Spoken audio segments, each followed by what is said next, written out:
The pandemic has caused an unprecedented worldwide economic shutdown, which has put an enormous amount of stress on global food supplies. And as the coronavirus continues to spread around the world, the United Nations is warning about global food shortages soon. The world is going to change dramatically and permanently.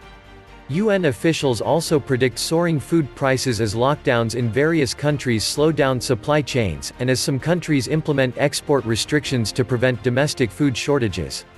Restrictions on movement have meant farmworkers are in short supply, and food is at risk of rotting in the fields. Fruit and vegetable farms in America rely on cheap foreign labor to harvest their crops. Restrictions on movement have meant farmworkers are in short supply, and food is at risk of rotting in the fields.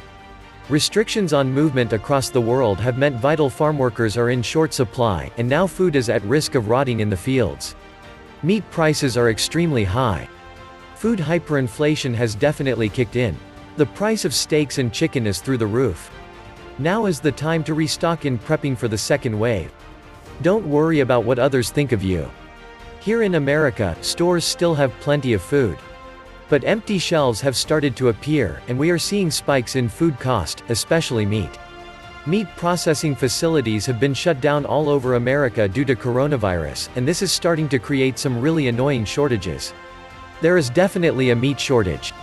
A lot of farmers may have to go out of business after being financially ruined during this crisis, and we will seriously miss that lost production capacity in the days ahead. The global food supplies are only going to get tighter and tighter. Now is the time to restock in preparation for the second wave. You are indeed on the verge of being too late. Food prices are skyrocketing. Those of you who turn your nose up at canned meat better rethink that quickly. For it is already getting difficult to find it for the third year in a row. Torrential rains have returned to many crop-growing areas. So do not expect any relief from a bountiful harvest. The old standby of rice and beans will not work either, with the rice shortage in many areas, whether the food is unavailable or too expensive. The result is the same. Get essential while you can, and not just food. The benefits of being a hunter-fisherman and having a garden become more evident. You need to become more self-sufficient people. Food shortages are looming, and the cost of food is going to rise even faster than it has been doing. And it isn't because of global warming or whatever other lies they tell you. It is, however, partly a side effect of the coronavirus. All around the world, food is in short supply. In rich Western countries, starvation is not an imminent threat. But what we are seeing is an explosion of hunger that is absolutely unprecedented. All over America, people have been lining up for hours at America's food banks so that they can be sure to get something before the supplies run out. The biggest food shortage will be in third world countries. The price of the world's most important staple food, rice, has risen by 70% in just a few months. Food prices in the United States have seen a historic jump and are destined to stay high and to go higher. There has been a lot of empty shelves at the grocery stores for weeks now, not only the canned goods and freezer aisles but also the fresh meats. Absolutely forget about trying to pick up some disinfectant and toilet paper. Countries which have good food production are halting their exports. Vietnam, for example, has stopped exporting rice because they need their food supplies at home, and you can't blame them. All countries, all villages, all homes would do much the same. Processing plants and distribution centers all around the world have been severely disrupted by the coronavirus shutdowns. If one works on a farm or in a warehouse, for example, and shows coronavirus-like symptoms, then the authorities often close down that farm or the warehouse. Huge crops of vegetables and fruit are being plowed into the ground, and tankers full of milk are being poured away. Millions of animals are being slaughtered and then buried or burnt because the supply chains have been shut down. America almost unbelievably is now importing beef because of the shortages there. Thousands of farmers can't get their crops picked. Fruit, in particular, is likely to rot in the fields. Controls on transport have meant that it's been difficult to move food from where it is to where there's a dearth. The unsurprising consequence of all this is that there's going to be a massive shortage of fruit and vegetables, and so prices are going to rocket. The shortage is global, not local. All around the world, there are shortages of almost all foods. And other factors are going to ensure that the shortage gets worse. Rice and beans for a while won't do you too much damage.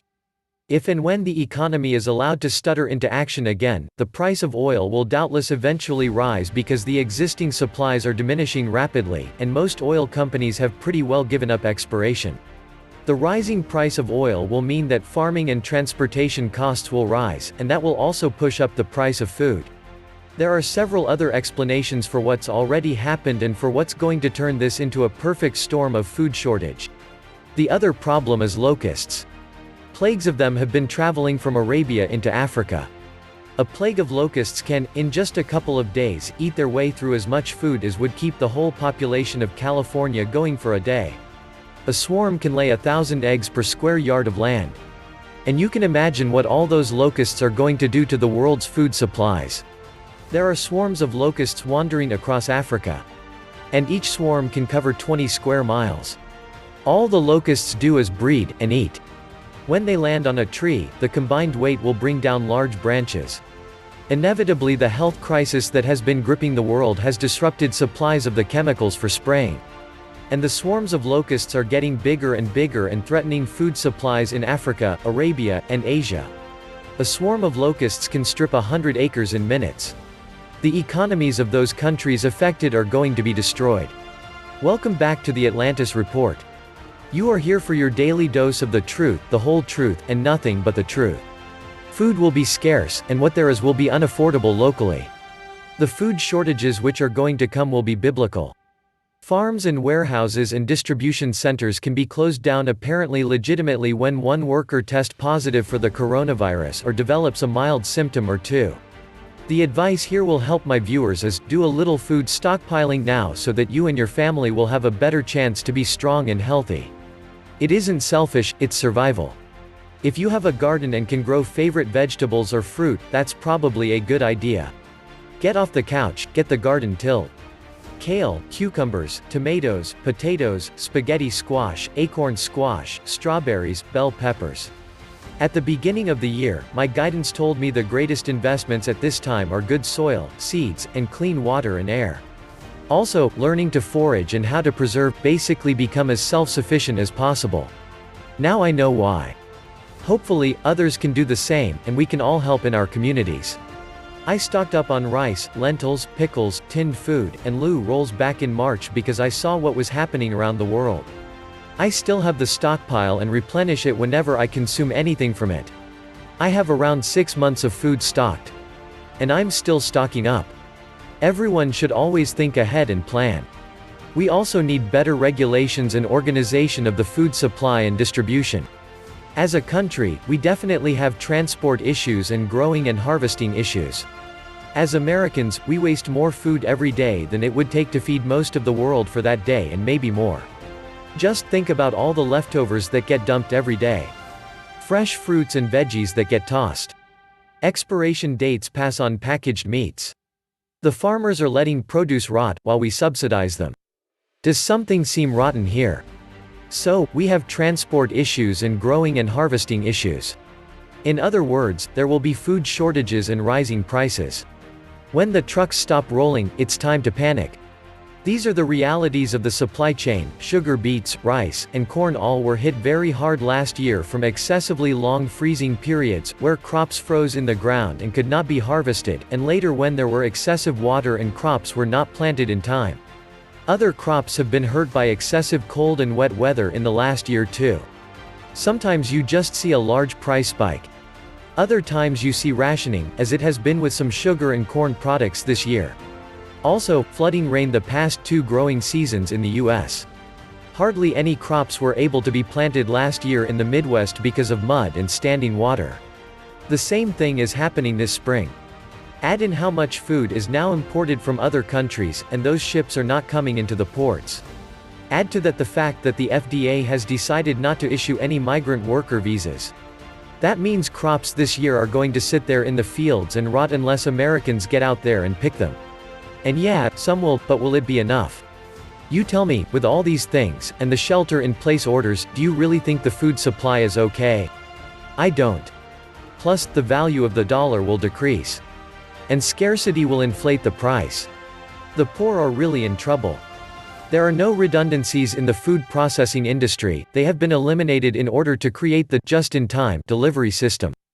Due to lean manufacturing and just-in-time delivery, the food processing supply chain runs on the edge of failure when times are good.